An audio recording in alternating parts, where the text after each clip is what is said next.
திமுக ஆட்சிக்கு முடிவு கட்ட மக்கள் தயாராகி விட்டதாக சட்டமன்ற எதிர்க்கட்சி துணைத் தலைவர் ஆர்.பி. உதயகுமார் தெரிவித்துள்ளார். மதுரை மாவட்டம் திருமங்கலம் கோபாலபுரம் கிராமத்தில் அன்னதானம் வழங்கும் நிகழ்ச்சி நடைபெற்றது.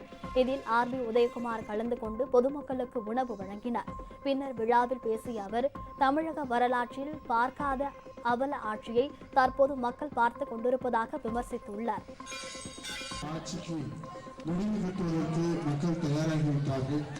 ஏனென்று சொன்னால், இன்றைக்கு பொறுத்துக் கொள்ள முடியாத சாமானிய மக்களால், பொறுத்துக் கொள்ள முடியாத தமிழ்நாட்டு மக்களால் இன்றைக்கு இதுவரை தமிழக வரலாற்றில் பார்க்காத ஒரு அவல ஆட்சியைத்தான் இந்த தமிழ்நாட்டு மக்கள் பார்த்து கொண்டிருக்கிறார்கள்.